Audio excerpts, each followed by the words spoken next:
या ठिकाणी आता तिसरी जी पुत्री आहे ती प्रसूती.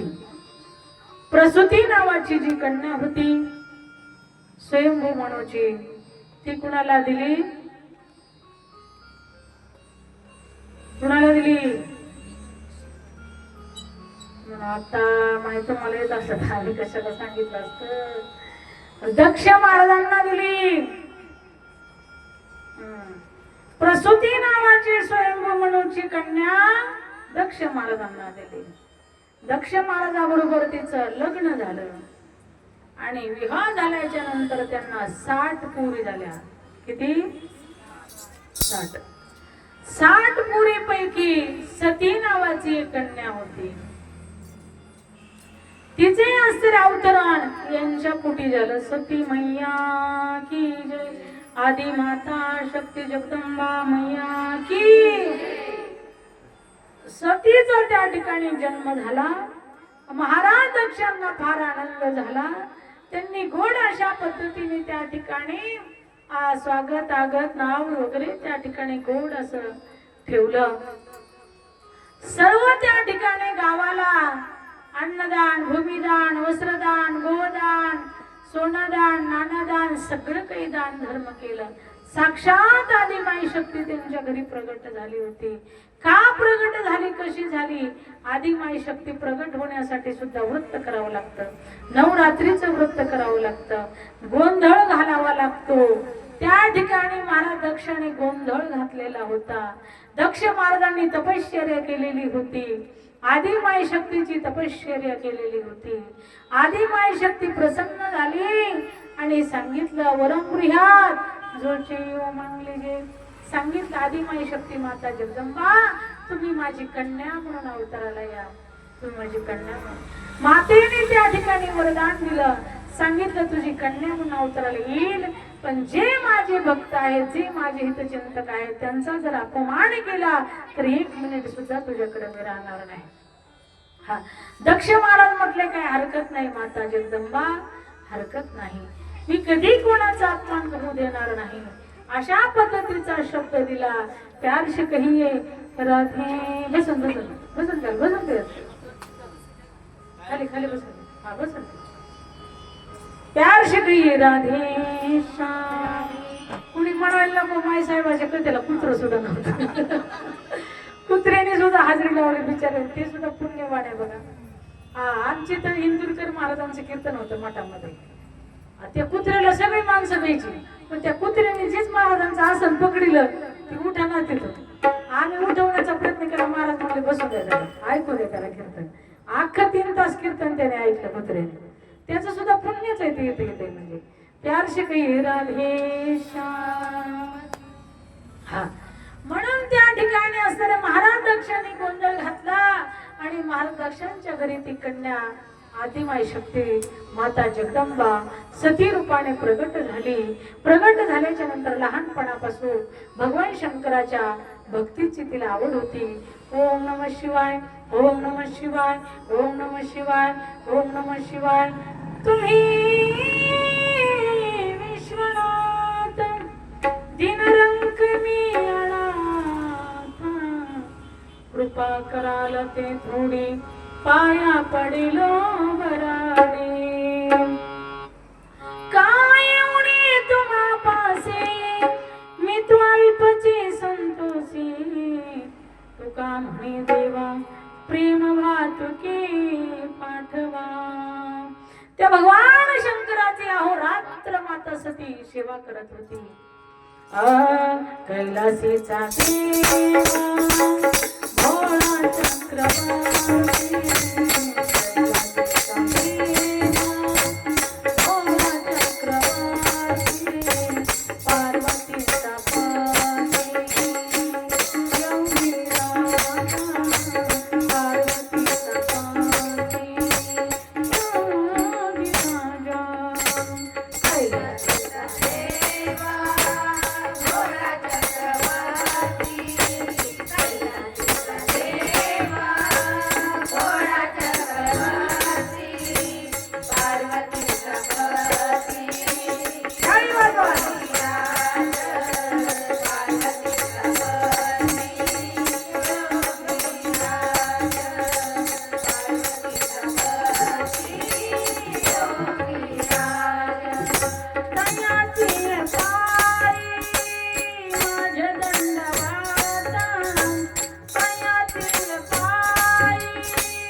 परमात्म्याचं चिंतन करायची, भगवान शंकराच्या मूर्तीचं ध्यान करायची.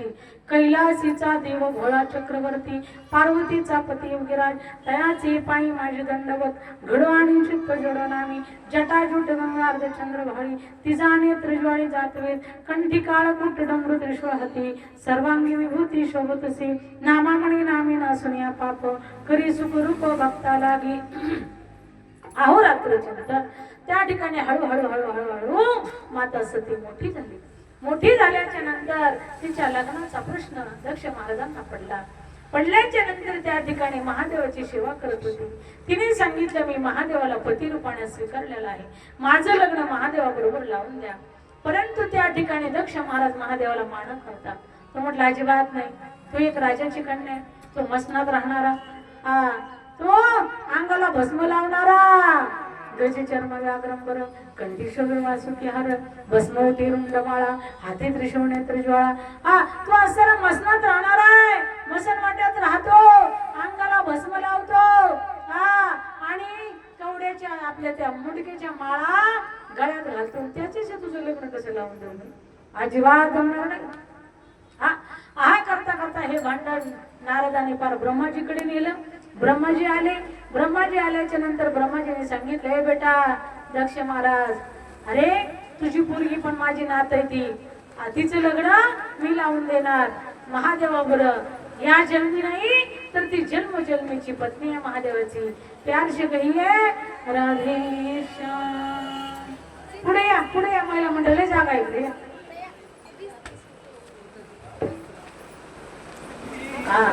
या जरा या,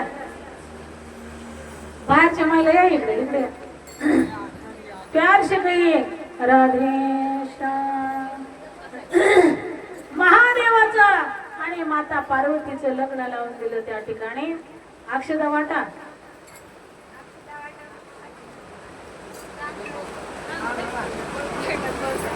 पाऊस बी आल्या लग्नाला, घेऊ लग्न लावून जाऊ जीवन आहे का नाही. तांदूळ असं तिथे वाटा. राजा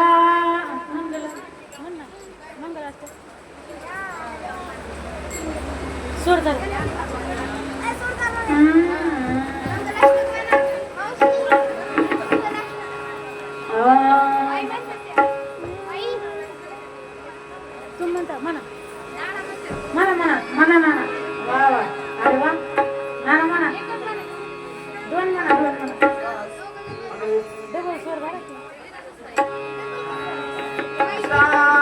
सावधान राजा मग रुक्मिणी शनयनी देखो चिंता करी कन्या सगुना गुना रखवरा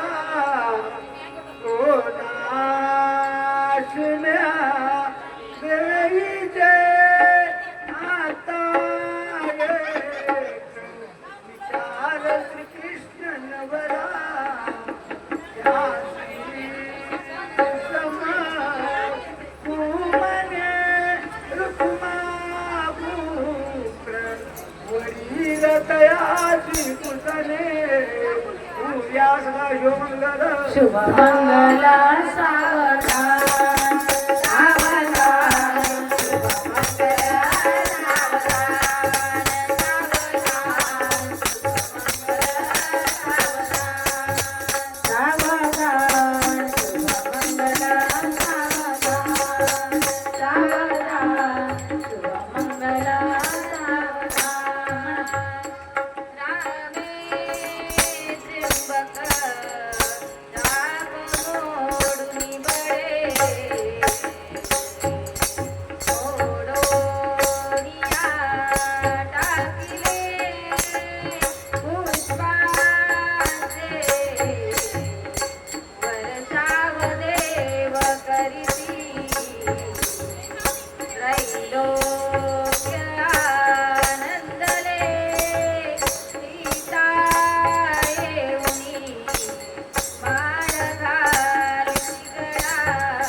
गोपाल कृष्ण भगवान की जय. महादेव पार्वतीचा विवाह संपन्न झाला. महादेवाने त्या ठिकाणी पार्वतीला घेऊन कैलासाला गेले.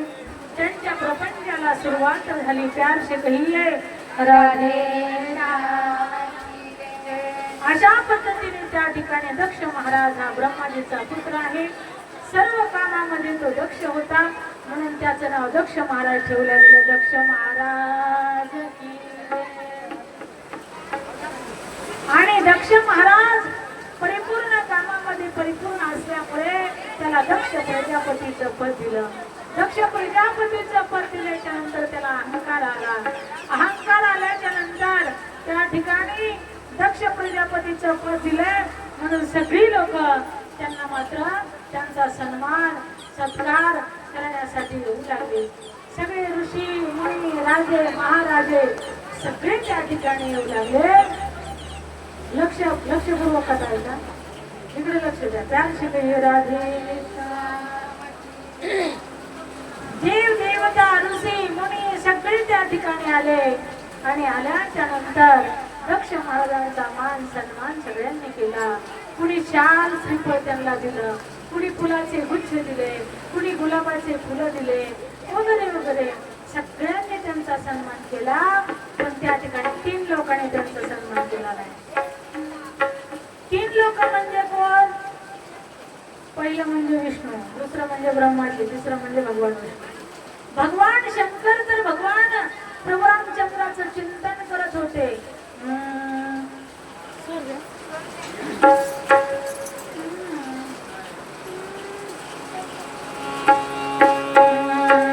श्रीराम जय राम जय जय राम. श्रीराम जय राम जय जय राम. श्रीराम जय राम जय जय राम. श्रीराम जय राम जय जय राम. श्रीराम जय राम जय जय राम. श्रीराम जय राम जय जय राम. श्रीराम जय राम जय जय राम. श्रीराम जय राम जय जय राम. भजन करे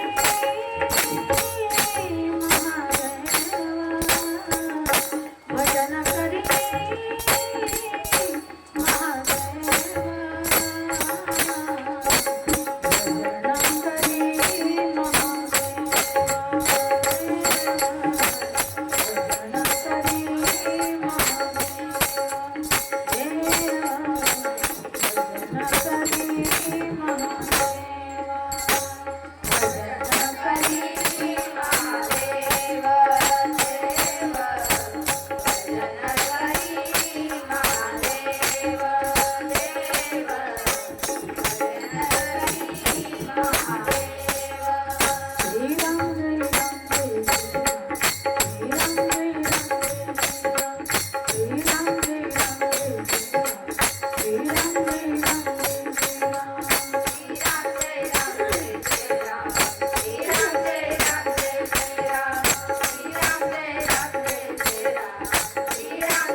त्या ठिकाणी भगवान शंकर भगवान प्रभू रामचंद्राचं चिंतन करत होते, नामस्मरण करत होते. लक्षपूर्वक कथा ऐका.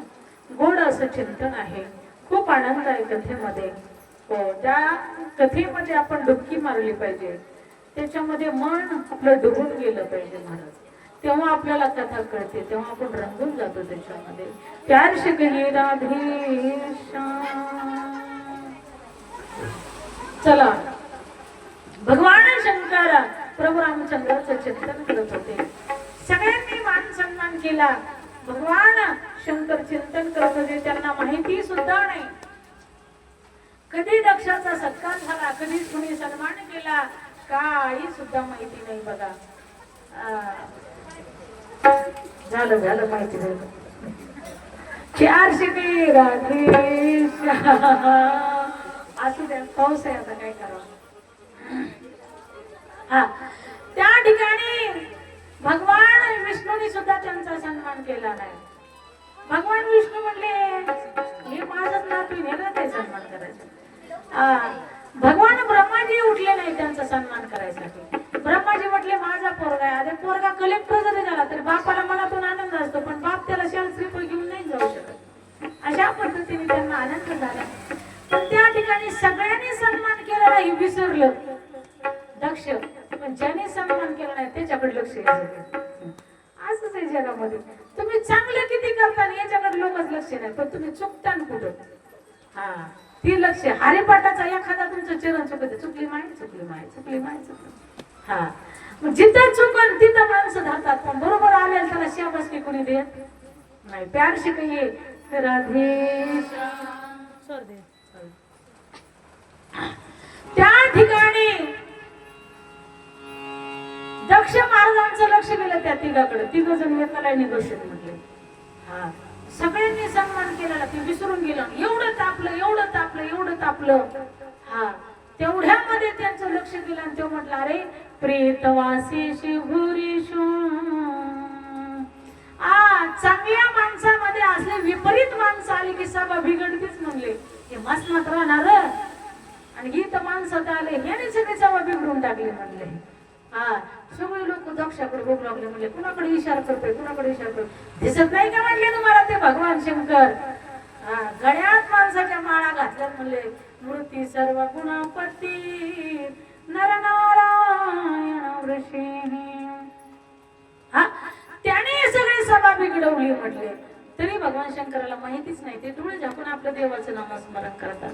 हा मनामध्ये विचार केला, विष्णू नका का माझी पूजा करणार, नका का माझा सत्कार करणार, तो माझा आजोबा आहे. ब्रह्माजी नका का माझा सत्कार करतो, तो माझा बाप आहे. पण हा जो शंकर आहे हा माझा जावई आहे ना, याने माझा सत्कार करायलाच पाहिजे होता. ते एका शब्दात नाही त्याला वाकलं, त्याला म्हणलं माकडोळ्या, माकडोळ्या, झोप्या, मसनात राहणारा, उघडा नागडा राहणारा, अशिस्तपणे वागणारा, सगळं काही त्याला सर निंदा करू लागला. नंदी देवाला सहन झालं नाही. ते म्हणलं दक्ष महाराज काय तुला म्हणलं एक पद मिळालंय, ब्रह्माजीने दिलं ते एवढा फुगला का म्हणला, देवादिदेव महादेवाची निंदा करू लागला तू. तुला माहिती का देवादिदेव सबसे बडे महादेव आहेत, ते सगळे ऋषी मुनी येडे झाले त्यांची तपश्चर्या करता करता नाव घेता, तरी त्याचा भ्रम निघला नाही. त्या ठिकाणी भगवान शंकरांनी डोळे उघडले. ते म्हणले काय चाललंय नेमकं, इथं सत्कार समारंभ चाललाय का शाप समारंभ, माझ्यामुळे सगळी गोष्ट बिघडली ना. म्हटले चला आपला नंदीगण सगळे बरोबर घेतले आणि तिथून कैलासाला निघून गेले भगवान शंकर. खरं भगवान शंकराचा मंत्र घेतला पाहिजे सगळ्यांनी. हा एवढं काही झालं तरी बायकोला काही म्हणलं नाही, काही सांगितलं नाही, काही नाही.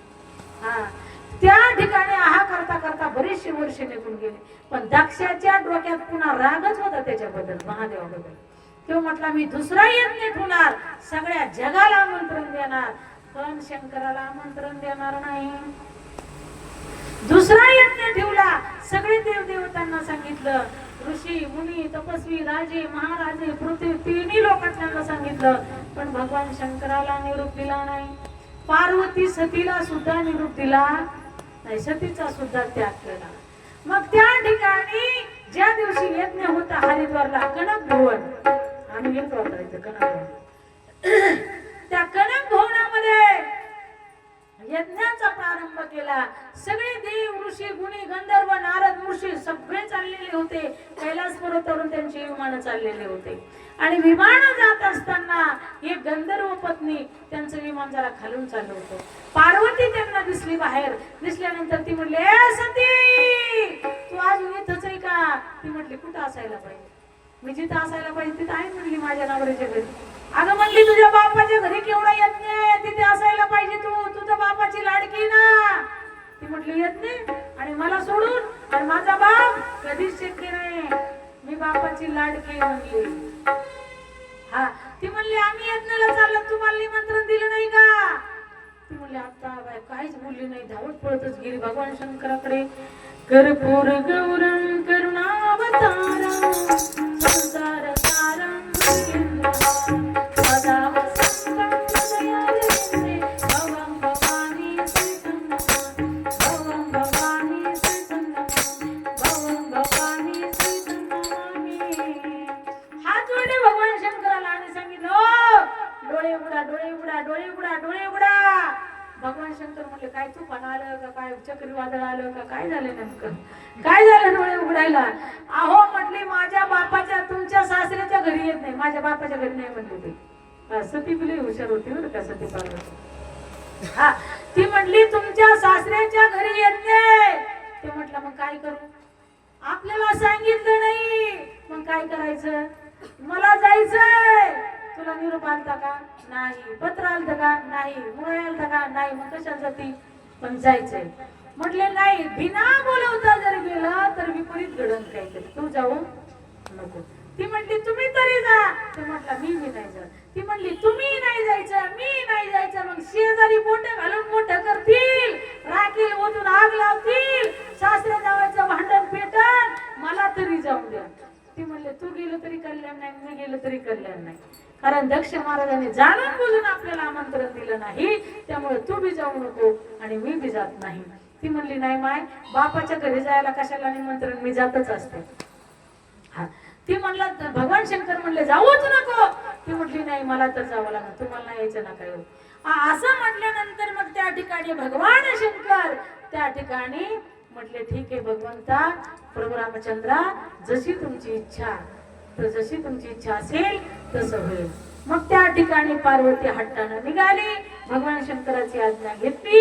डोळे उघडून भगवान शंकराने बघितलं, खरंच गेली काय, खरंच गेली काय, खरंच गेली काय, खरंच गेली काय. परत पार्वती माघारीच्या, भगवान शंकराला राग येतो काय, परत पाया पडायचे, खरंच जाऊ का, खरंच जाऊ का, खरंच जाऊ का, खरंच जाऊ. भगवान शंकराने डोळे लावायचे, परत पार्वती पुढे 4 पाऊल केले, परत डोळे उघडायचे, परत बघायचे, परत पार्वती पाया पडायची, परत पायाला स्पर्श केले, भगवान शंकर डोळे झाकले. असं बरेच वेळ त्यांचा वेळ गेला. वेळ गेल्याच्या नंतर त्या ठिकाणी भगवान शंकर गेले, पार्वती गेली. गेल्याच्या नंतर नंदी देवाला आवाज दिला, ए नंदी, सतीला घेऊन मात्र तिच्या माहेरी जा, तिला पोहोच कर म्हटले.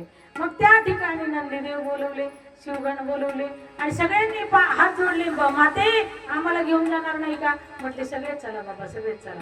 सगळे शिवगण बरोबर गेले आणि गेल्याच्या नंतर सगळे आलेल्या अतिथीचं पूजन करण्यासाठी, मान सन्मान करायसाठी राजा दशरथ आपल्या दक्ष राजा दारातच होते. एवढ्यामध्ये सती माता गेली. गेल्याच्या नंतर प्रजापतस्ती ससुराशी संप्रात निर्यापितो यज्ञ महोत्सव केला. वयांच्या तत्वा तत्वाभिराम वामा शब्दार्थिता विभूता व्रजन्वे.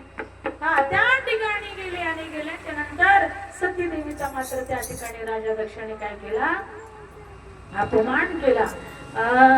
पिता भवान जब गई भवानी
एक माता भगिनी मिली बहुता सुखाता राम सिया राम सिया राम जय जय राम सिया राम सिया राम जय जय राम राजा राम राम राम सिया राम राजा राम राम राम सीता राम राम सादर भले ही मिली एक माता भगिनी मिली बहुतम सुखाता. महाराज सांगतात पिता भवन जब गई भवानी तचत्राश कही न सनमानी. सती पार्वती गेल्याबरोबर तिने पिताश्रीला प्रणाम केला. प्रणाम पिताश्री. त्यावेळेस राजा दक्षाने तिच्याकडे मोठाले डोळे करून बघितले. हा जे सेवक होते त्यांना त्या ठिकाणी आवाज दिला. रे कुणी सांगितलं हिला? या सतीला कुणी निमंत्रण दिलं? अरे आमच्या चांगल्या कार्यक्रमाचा नाश करण्यासाठी आली का? कुणी सांगितलं? तुझा जो मसलात राहणारा नवरा आहे त्याला सोडून कशाला आली? तिथेच राहायचं ना. अपमान केला तिचा. तरी तिने त्या ठिकाणी सन्मान केला. ठीक आहे पिताश्री आहे. राजा दक्षाने सक्त ताकीद दिली होती तिला कोणी सुद्धा भेटायचं नाही आणि जो तिला भेटेल त्याचा शिरछेद केला जाईल. कुणी तिला भेटत नव्हतं, कुणी तिला बोलत नव्हतं. त्या ठिकाणी पण सादर भली ही मिली एक माता भगिनी मिली बहुतम सुखाता. आईची माया असते. आईने कुठलाच विचार केला नाही, मरणाचा नाही, करण्याचा नाही. धावत पळत आली आणि तिच्या मात्र गळ्याला गळा लावला आणि कडकडून म्हटले बेटा बरं झालं आली, कशी आहे, सुखी आहेस ना? अशा पद्धतीने तिला प्रश्न केला. सादर भली ही मिली एक माता भगिनी मिली बहुतम सुखाता. भगिनी होत्या त्या तिच्या हसू लागल्या. सती नवऱ्याला सोडून आली का? कशी आली? बरं झालं तू आली, तुझी आमची भेट झाली. ठीक आहे. तिने कोणाकडेच लक्ष दिलं नाही. तिथून गेली आणि जिथे यज्ञ चालू होता, जिथे यज्ञाची पूजा मांडलेली होती तिथे गेली. प्रत्येकाची यज्ञाची पूजा मांडली होती. चंद्रापासून इंद्रापर्यंत, इंद्रापासून ब्रह्मदेवापर्यंत, ब्रह्मदेवापासून शंकरापर्यंत सगळ्यांची पूजा मांडलेली होती. पण शंकराची पूजाच नव्हती. स्वतःच्या पतीचा अपमान पाहून तिला मात्र फार वाईट वाटलं. तिने विचार केला की आता या दक्षाच्या दारात राहण्याची योग्यता आपली राहिली नाही. दक्षाची मी कुणीतरी आहे हे म्हणण्याची योग्यता राजा दक्षाची राहिली नाही. त्याचं सगळं संपलेलं आहे. म्हणून ती त्या पिताश्रीकडे गेली आणि सांगितलं महाराज तुम्ही माझे दक्ष राजा हा माझे पिता आहात, पण हे नातं मला संपून टाकायचं आहे. जे माझा आराध्य दैवत व माझा असणारा पती महान महादेव त्याला सगळं विश्व पूजत आणि मी सुद्धा पूजनीय मानते. मी माझे सुद्धा आराध्य आहे आणि तुम्ही त्याचीच निंदा करतात, हे योग्य नाही. तुमचं आमचं नातं ठेवणे योग्यतेचं राहिलं नाही. आता या नातं संपवण्यासाठी मला काहीतरी खंडन करावं लागेल. तुम्ही सगळ्यांची पूजा मांडली पण महादेवाचा अपमान केला म्हणून तिने योगासन घातलं आणि जठराग्नी संतप्त केला आणि स्वतःचा देह त्या अग्नीला समर्पित केला. अग्नीला समर्पित केल्याच्या नंतर हाहाकार उठला. त्या ठिकाणी सगळ्यांचं युद्ध सुरू झालं. त्या ठिकाणी भृग ऋषीने त्यांना मात्र त्या ठिकाणी त्याच्यापासून युद्ध रोखण्यापासून थांबवलं. शेवटी नंदीदेव शिवगण मात्र रडत कैलासामध्ये गेले आणि गेल्याच्या नंतर भगवान शंकराला ही बातमी कळाली. भगवान शंकराचा राग अनावर झाला. भगवान शंकर ताडदिवशी उठले आणि आपल्या डोक्यातली जटा काढली आणि खाली टाकली. खाली टाकल्याबरोबर त्या जटेतून एक वीरभद्र नावाचा भक्त प्रगट झाला. वीरभद्र भगवान की जय. गोपाल कृष्ण भगवान की जय. त्या ठिकाणी वीरभद्र प्रगट झाला. वीरभद्राने हात जोडले आणि सांगितलं भगवान माझ्यासाठी काय काम आहे सांगा. जा म्हटले त्या असणाऱ्या दक्षाचा नाश कर, त्याच्या यज्ञाचाही नाश करून टाक म्हटले. त्या ठिकाणी जो आज्ञा म्हणून वीरभद्र गेल्याबरोबर त्यांचा यज्ञ मंडप मोडून टाकला. जे असणारी यज्ञाची आहुती देण्याचा यज्ञ होता तेही मोडून टाकला. मंडपही मोडून टाकला. सगळं सैन्य आलं, त्यांच्याशी युद्ध केलं, त्यांनाही मारून टाकलं. दक्ष आला, दक्षाचंही धड वेगळं आणि मुंडक वेगळं केलं, त्यालाही गत प्राण करून टाकलं. आणि ही बातमी घेऊन पुन्हा कैलासाला वीरभद्र त्या ठिकाणी गेला. प्यार श्री राधेश्याम. अशा पद्धतीने त्या ठिकाणी माता सतीने स्वतःला संपवलं. भगवान शंकर कणकपुरामध्ये आले. सतीचं प्रेतरूपी शरीर खांद्यावरती घेतलं. भगवान शंकर वेडे झाले. कारण भगवान विष्णूला काळजी वाटली, आता भगवान शंकर जर असे भ्रमित झाले तर सृष्टीचं कार्य कसं व्हायचं. म्हणून भगवान विष्णूने आपलं सुदर्शन चक्र सोडलं आणि त्या ठिकाणी सतीच्या जे शरीराचे 51 तुकडे केले आणि 51 तुकडे ज्या ज्या ठिकाणी पडले त्या ठिकाणी 51 पीठ तयार झालेले आहेत. आदी माता शक्ती भगवती माता जगदंबा की. आणि आपल्या महाराष्ट्रामध्ये 3.5 पीठ आहेत. हो, एक पीठ तुळजापूरचं माता तुळजाभवानी, दुसरं त्या ठिकाणी कोल्हापूरची देवी आणि तिसरं माहूरगड आणि अर्धपीठ म्हणजे माता शृंग देवी. अशा पद्धतीने 3.5 पीठ आणि तसे 51 पीठ. कारण 51 ठिकाणी माता सतीच्या शरीराचे तुकडे भगवान विष्णूच्या सुदर्शन चक्राने त्या ठिकाणी टाकलेले आहेत आणि सतीचं शरीर नष्ट झालं. नंतर भगवान शंकर प्रभू रामचंद्राची भक्ती करू लागले आणि पुन्हा त्या ठिकाणी चेतना रूपावरती म्हणजे आपल्या चालू पद्धतीने त्या ठिकाणी कार्य करू लागले. प्यार श्री राधे अशा पद्धतीने त्या ठिकाणी सती देवीचं थोडक्यात चरित्र मी तुम्हाला सांगितलं. प्रसूतीची कथा सांगितली. या स्वयंभू मनूचा आणि शत्रुपेचा पुत्र उत्तानपाद या ठिकाणी शुकाचार्य वर्णन करतात. जाय उत्तानपादसी सुनीती सुरुचिस्तयो.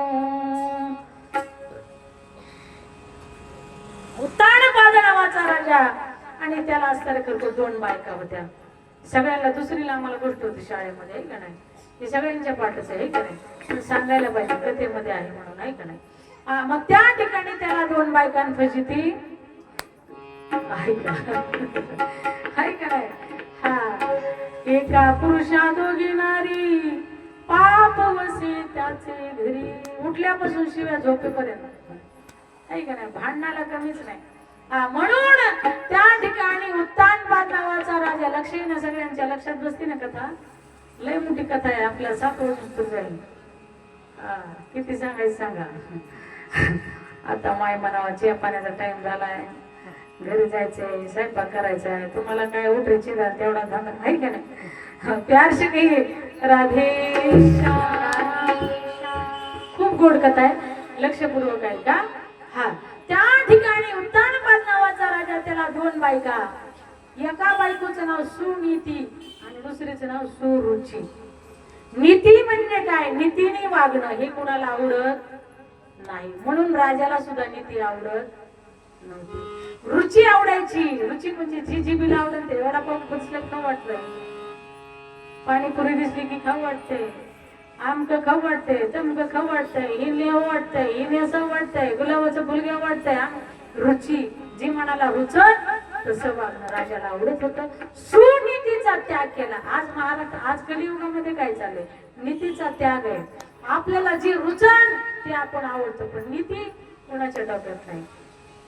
चला, प्यार शिकई राधे श्याम. म्हणून उत्तानपाद नावाच्या राजाने नीतीला सोडलं, रुचीला जवळ केलं. नीतीला एक पुत्र झाला, ध्रुव. काय नाव त्याचं, ध्रुव. आणि सुनीतीचा जो पुत्र होता तो उत्तम होता. त्या ठिकाणी राजाने दोन्हीला सारखी वागणूक दिली नाही. रुचीला घरामध्ये बंगल्यात ठेवलं आणि नीतीला मात्र बाहेर कुटियामध्ये ठेवलं.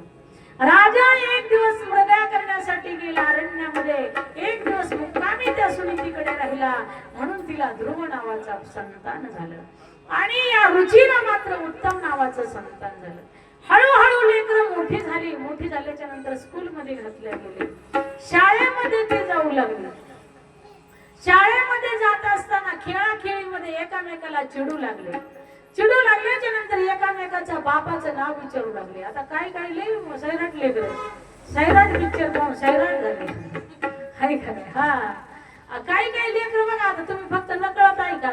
ती त्या बापान त्याला ती शिव देतात, त्याच्या बापान ते त्याला शिव देतात. एखाद्याच्या बापाचं नाव निवारते असं ते निवारत्या कवाला, त्याच्या बापाचं नाव तुम्ही ह्याला बोलतो.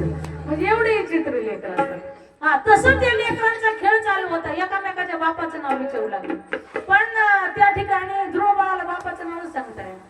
सुनीतीने कधी सांगितलंच नाही. हा त्याचा एक मित्र होता, म्हणला भावाटे काय, म्हणला हे राजगादी बसलेला हा कोण आहे, हा तुझाच बाप आहे म्हटलं.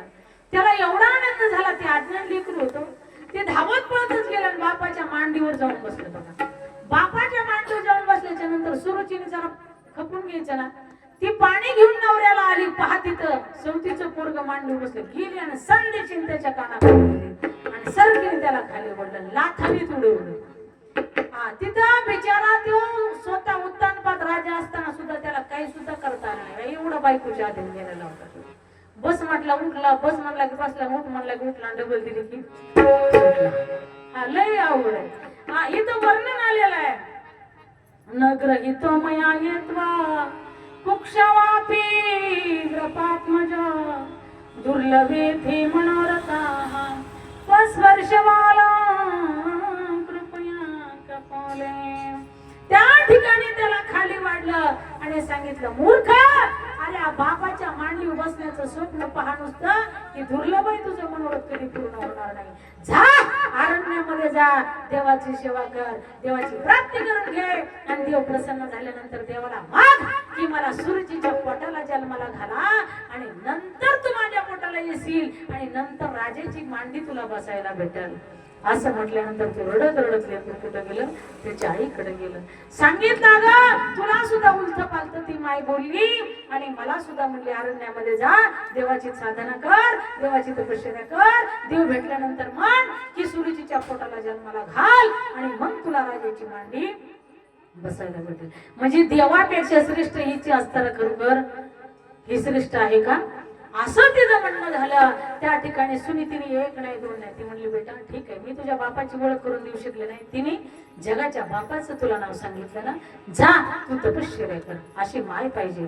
माय असावी महाराज मधुरेसारखी, माय असावी सुनीतीसारखी, गोड असं प्रमाणे सगळ्यांनी टाळी वाजवा. उठी पुत्र जाई बाळा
उठी पुत्रा जाई बाळा जहानी म्हणला.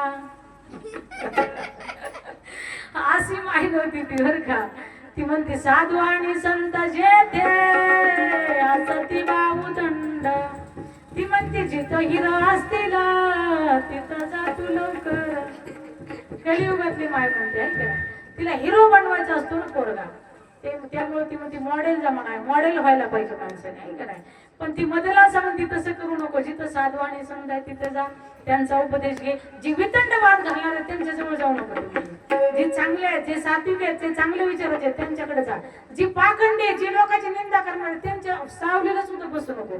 पार्वती सती ही म्हणते मधला असा साधू आणि संत जेथे सती बाबू दंड उदंड संत आहे तिथे जा त्याच्यातला बी तया माझे आत्मज्ञानी जो कण बोले वितंड जो आत्मज्ञानी आहे वितंडवाद घालत नाही तिथं तुझा तो तू गुरु करी गुरुपुत्रात सुजाणा पुरे दे मधला सा सोंजुजुरी बाळा याला माय म्हणतात बाबा आईने असा उपदेश केल्याच्या नंतर लेकर कधीच बिघडणार नाही आऊसाहेब जिजाऊने छत्रपती घडवला म्हणून स्वराज्य घडलं हा ज्ञानोबा तुकोबऱ्या घडवण्यासाठी असणारे कणकाई तुकोबऱ्यांच्या कणकाईचा या ठिकाणी बोलोबाचं पुण्य होतं तुकोबऱ्या घडवण्यासाठी या ठिकाणी रुक्मिणी माता आणि विठ्ठल या ठिकाणी यांचं महान पुण्य तपश्चर्या होती म्हणून ज्ञानेश्वर माऊली त्यांच्या पोटाला आले म्हणून अशा पद्धतीचं महान पुण्य लागतं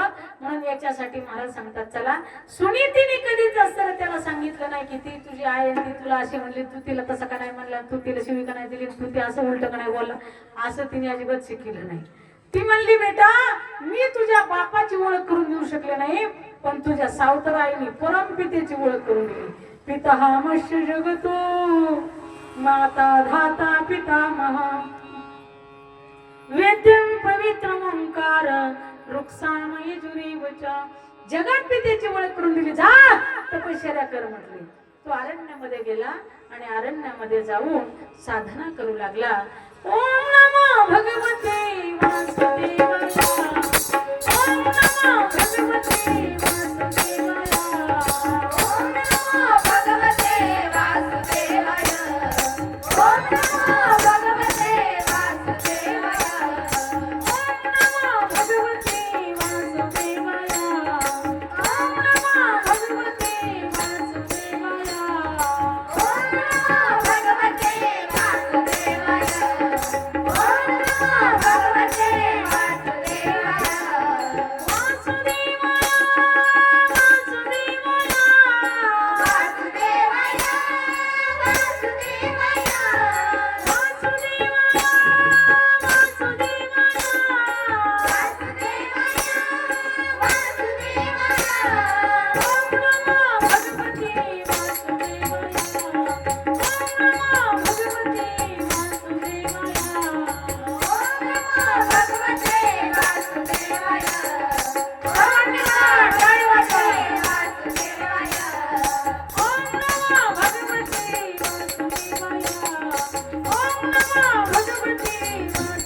ज्यांना 6 महिन्यामध्ये देवाची प्राप्ती करून घ्यायची त्यांनी यो मंत्र म्हणायचा ओम नमो भगवते वासुदेवाय ओम नमो भगवते वासुदेवाय ओम नमो भगवते वासुदेवाय ध्रुव बाळाला 6 महिन्यात भगवंताचं दर्शन झालं या मंत्राची धूळ पार वैकुंठापर्यंत गेली अहो रात्र या मंत्राचा जप केला 6 महिन्याच्या आत भगवान परमात्मा प्रगट झाले त्याच्यामध्ये विघ्न आणणारी माणसं असतात नुसतं माणसातच माणसं विघ्न आणत नाही असं नाही देवात सुद्धा आहे बघा एखादा भक्त तपश्चर्या करायला लागला की इंद्राच्या पोटात दुखलंच म्हणायचं त्याने अप्सरा पाठवलीच म्हणायचं त्याने नृत्य गायन करणारी बाई पाठवलीच म्हणायचं गोस्वामी तुळशीदासजी बाबा वर्णन करतात उच्च निवास नीच करतोते देखी न जाए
न जाय पराय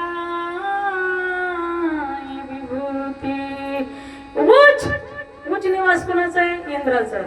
स्वर्गात असं नाही का नाही, पण मृत्यूलोकात एखादा भक्त भक्ती करायला लागला की त्याच्या पोटात पोटसू उठला समजायचा. म्हणून ध्रुव बाळाला सुद्धा खूप त्रास दिला त्यांनी. त्या ठिकाणी मोठं वादळ सोडलं, चक्रीवादळ सोडलं, धोधो पाऊस सोडला, पण भगवान विष्णूने सुदर्शन चक्र सोडलं आणि सुदर्शन चक्रामुळे त्याची व्यवस्था संरक्षण केलं. आणि नारदजीने सांगितलं लवकरात लवकर तुम्हाला त्यांना भेटायला जावं लागेल. 6 महिन्याच्या आत भगवान विष्णू प्रगट झाले. चतुर्भुज रूपामध्ये दोरी दोन्ही भुजालो घेऊनी आलिंगवयाला गुणी भक्ताचे अंग. त्या ठिकाणी चतुर्भुज रूप धारण केला आणि त्या आपला शंख होता त्या ध्रुव बाळाच्या गालाला लावला. शुकाचार्य महाराज सांगतात पस्पर्श बालम कृपया कपोले वेदहं ते व्यवस्थितम रुधिराजन्य बालका. त्यांच्या गालाला स्पर्श केला. स्पर्श केल्याच्या नंतर त्या ठिकाणी ध्रुव बाळाला ज्ञान प्राप्त झालं. ध्रुव बाळाने त्या ठिकाणी राज्य मागितलं. भगवंत म्हटले अरे राज्य तर तुझ्यासाठी देणारच आहे, पण आढळपण सुद्धा तुला दिलेलं आहे मी. म्हणून त्या ठिकाणी 36,000 वर्ष राज्य ध्रुव बाळाने केलं. 5 वर्षासाठी गादी नाही मागून घेतली. 36,000 वर्ष भगवान देता है लेकिन छप्पर फाड़ के देता है, पण गलत जो करता है उनकी चमड़ी निकाल कर लेता है. प्यार से कहिए राधे श्याम. म्हणून 36,000 वर्षाचं राज्य दिलं. ध्रुव बाळ गावामध्ये आला. उत्तानपाद राजाने त्याची छातीवरती मिरवणूक काढली. मिरवणूक काढल्याच्या नंतर एक दिवस असा तो उत्तम नावाचा जो त्याचा बंधू आहे तो त्या ठिकाणी मृगया करण्यासाठी गेला, शिकारीसाठी गेला. यक्षांनी त्याला मारलं. त्याने 1000 यक्ष मारले. अशा पद्धतीने त्या ठिकाणी साक्षात ब्रह्माजी आले. ब्रह्माजीने सांगितलं अरे ध्रुव बाळा तुझा भाऊ मारला तर तू 1000 यक्ष मारले. हे साधूचं लक्षण नाहीये. नायम ही समार्ग साधुना ऋषी किशाणवर्तीना. ही साधू संतांचा मार्ग नाही. तू एक मारला, तू त्याच्यापेक्षा दुसरा बली दिला. ठीक आहे म्हटलं एवढे यक्ष कशाला मारले. त्यांना त्याच्यापासून असर शांत केलं. 36,000 वर्ष राज्य ध्रुव बाळाने केलं. 36,000 वर्ष संपलं. जगा काळ खाई त्याच्या माथा मी देऊ पाय. जगाला काळ खातो पण साधू संत काळाच्या बापाला सुद्धा भीत नाही. आणि त्या ठिकाणी काळ त्या ठिकाणी ध्रुव बाळाला ज्यावेळेस असर जाण्याची वेळ आली, विमान घेऊन वरून आलं ध्रुव बाळाला नेण्यासाठी. त्यावेळेस असताना जगाला काळ खाणारा तो ध्रुव बाळा पुढे हात जोडून उभा राहिला आणि खाली मान घातली आणि सांगितलं अगोदर माझ्या माथ्यावर पाय ठेवा आणि नंतर विमानावर बसा. आधी माझा स्वीकार करा. म्हणून म्हणतात जगा काळ खाई त्याच्या माथा आम्ही देऊ पाय. ध्रुव बाळाने त्याच्या माथ्यावर पाय ठेवला आणि नंतर विमानामध्ये बसले.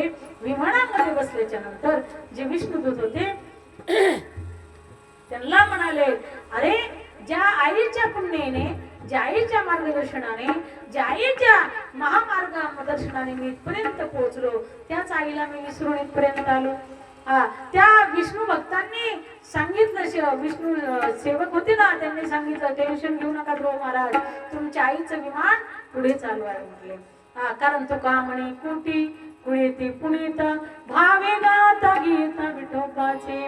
या क्या कुळाचा उद्धार होत नाही. मुलगी जर असली खरोखर भक्ती मार्गामध्ये घुसली तर दोन्ही कडल्या कुळाचा उद्धार होतो. इकडे 24 कुळ तिकडे 48 कुळाचा उद्धार होतो. मुलगा जर धार्मिक निघाला तर एका कुळाचा उद्धार होतो. तसं तुकाराम महाराज सांगतात जो नामधारक आहे त्याच्या कोट्यमध्ये कुळाचा उद्धार होतो.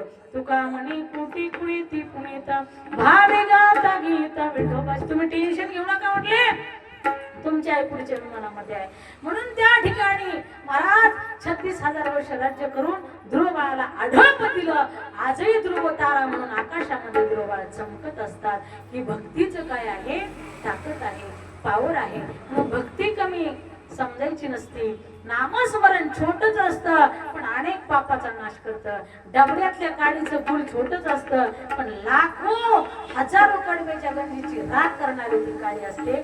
तर शत्रुनाडणी मिळे समरस झाले ते श्रीनाम केले जपता हरी. म्हणून ओम नमो भगवते वासुदेवा या मंत्राचा जप केला, आढळ पद प्राप्त करून घेतलं आणि 36,000 वर्ष राज्य केलं. ही ताकद नामस्मरणाची आहे. तुम्ही सुद्धा नामस्मरण करा. तुम्ही सुद्धा तुळशीची गळ्यामध्ये माळ घाला. तुम्ही सुद्धा दिंडीमध्ये चला. आमची दिंडी असती, दिंडीमध्ये सगळ्या महिलांना निमंत्रण देते बरं का. तुम्ही म्हणता आता माय सांगितलं नाही कसं जायचं, तिथे काय पोराचं लग्न आहे का माझ्या, नाही सांगितलं तरी या, सांगितलं तरी या. त्या काही राधे श्याम. हा तुम्ही सगळे प्रेमाची मंडळी आहात. दिंडीमध्ये या, तीर्थयात्रेला या.